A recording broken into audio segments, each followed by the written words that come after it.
بے شک جس دن تمہیں یہ پتہ لگ جائے گا کہ جو کام تمہاری مرضی سے نہیں ہوتے وہ تمہارے لیے کتنے بہتر ہوتے ہیں، اس دن تمہاری بے سکونی ختم ہو جائے گی۔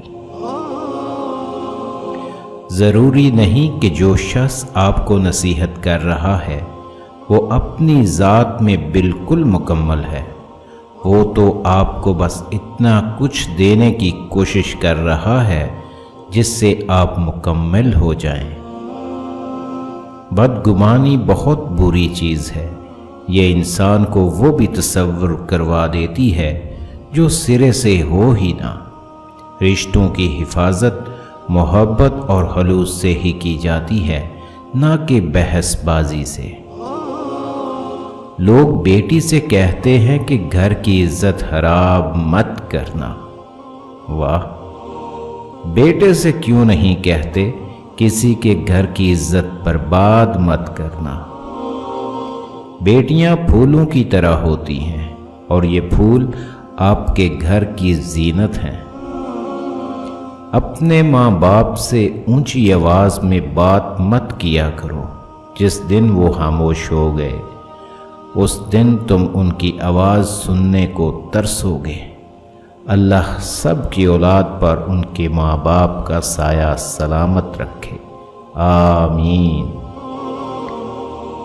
دوستو، 3 چیزیں بھائی کو بھائی کا دشمن بنا دیتی ہیں: زن، زر، زمین۔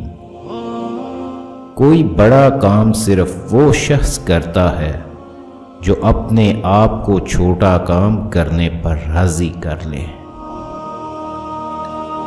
جب زندگی قابل بھروسہ نہیں تو زندگی میں آنے والے لوگ کیسے بھروسے کے قابل ہو سکتے ہیں؟ جب زندگی ساتھ چھوڑ سکتی ہے تو لوگ ساتھ کیوں نہیں چھوڑ سکتے؟ رشتے ضرورت کے ہوں تو کبھی ساتھ نہیں دیتے، اور جذبات کے ہوں تو کبھی ساتھ نہیں چھوڑتے۔